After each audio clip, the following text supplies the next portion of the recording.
Okay, okay. Um, do you think Francis Ngannou would have a chance in hell, like With against so Deontay? no, I Deontay? think Deontay, no, I think Francis is too big to beat Deontay. I think he's too big, and I think he's too inexperienced to beat Deontay. I think Deontay knocks Francis out What do cold. you mean by too big? I think the bigger you are with Deontay, and if you're not a Fury and you don't know how to,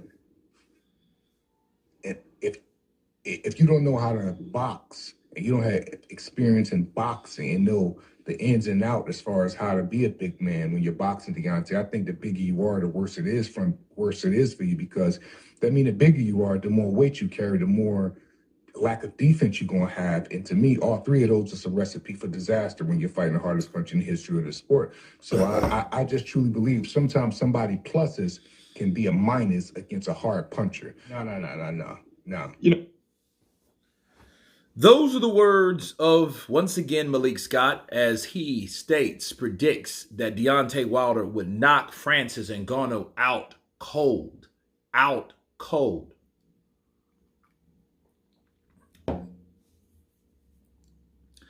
And my counterpunch to that is Francis Ngannou, no, he doesn't have the experience, but the question you ask yourself about Wilder, where is his experience level? You know, it's pretty much touch and go. It's pretty much, black and white with Wilder. See, Wilder would probably catch Francis trying to come in. But what we've learned about Francis is aggressive. But if you do, and if you learn anything about Robert Helenius, if you try to rush in on Wilder and he's ready to catch you at that particular given point of time, and that right is timed, you got him. But if the right's not cocked and he's not prepared to throw the right hand, there is nothing Wilder really does in the inside. You heard him mention Ruddock, Razor Ruddock. And he mentioned him when he fought Mike Tyson. First of all, I hope he wasn't trying to compare Mike Tyson to Deontay Wilder. No. But he was using that analogy that, hey, a guy that likes to punch and likes to get in there. Well, I guess he was talking about Razor Ruddock in comparison to Francis Ngannou. And what people need to understand is, which that's what I was looking for in this interview, but I didn't get from Malik Scott. He's a big guy. He is a big guy, big, solid guy. Wilder could catch him on the inside, but that's about it. Wilder could pretty much do that to anybody except someone with footwork, someone with better boxing IQ, better mobility. They know better obstacles, better inside game and everything. That's why he couldn't beat Parker. Parker's not a knockout guy, obviously. Wilder took those shots pretty well. His bell was ringed a bit, just a bit. When he got caught with the overhand right, he didn't see it because he didn't think Parker was going to be close enough to land that shot. And really, that shot reminded me a lot of how Roy Jones Jr. would come over with those overhand rights and catch people from angles that you didn't think he could catch you from. That's how Parker hit him. And he caught off guard, and he started looking around. If you get hit that hard and that surprisingly, and you start looking around, yeah, you got your bell rung. Okay?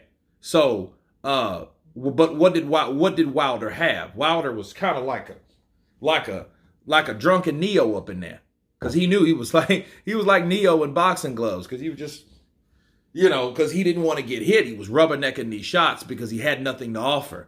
He had no crouch, you know what I mean? He had no punch, and his punches were awkward because Parker was too close to him. Okay, so him saying, well, hey, he's gonna knock out Francis cold. He would knock him out cold. That may be the case, maybe. But then again, what I was looking for was the fact that the capability of Francis catching Wilder too, and knocking Wilder spark out. Because one thing that I'm convinced of, Francis can hit harder than Tyson, and Tyson took Wilder out of his game. But understand, Tyson beat Wilder with good punch placement. If you notice something about Tyson Fury knew where to hit Wilder. And if you hit Wilder, I guarantee you anyone hits Wilder in that same place, with that right hand. If you catch Wilder with that right hand right here, that's going to around the ear area right here, he's going down. And that's where Tyson hit him. He kept hitting him in that same spot. He couldn't miss it. Right below the ear right here and right around the ear area. And for one, if you hit somebody in the ear, they're going to be disembobulated anyway. They're balanced, their equilibrium. You know, a few years ago, I used to get up and kind of get dizzy and I got scared. So, you know, all it was an ear infection. You know, it cleaned out my ear and boom, I was back to normal. But understand this, that's what happens when you get hit too. You get your bell rung, you get hitting around that ear area, it throws off your equilibrium. And that's what happened with Wilder. That's why he got more punch drunk on top of added weight. You know, but I think Francis is a naturally gifted guy. And what I've learned from him, he was able to be patient at times, and he was able to use a jab. And you don't have to be faster than someone to time that person. Timing beats speed. So Wilder may be faster, but he's only limited when you get on the inside. So, you know, if you're talking about clubbing shots, why do you think someone like Luis Ortiz was so successful with fighting Wilder? He was older and everything, but he was more experienced because he knew, like, I could time this kid because he doesn't have really much coming at me except for a right hand and a lot of sloppy Wilder shots that are not really coordinated. Okay, so yeah, but could Wilder do it? Well, we've seen him do it with Ortiz. You know, now you got another younger, stronger, hungrier guy than Francis Ngannou, and saying, hey, yeah, he can knock him out cold, but that's just pretty much saying that about anybody that Wilder can fight that, you know, that won't or can avoid the right hand. Okay? If you can avoid the right hand, you can beat Wilder. That shows you. Tyson showed you that in the first fight. Parker showed you that in the last fight. You don't have to knock Wilder out to beat him. You just can't let him hit you with his best punch, and that best punch is the right hand. You have to stay away from it all night long because that'll be the shot you don't see, and it'll take you down. And it might take you out.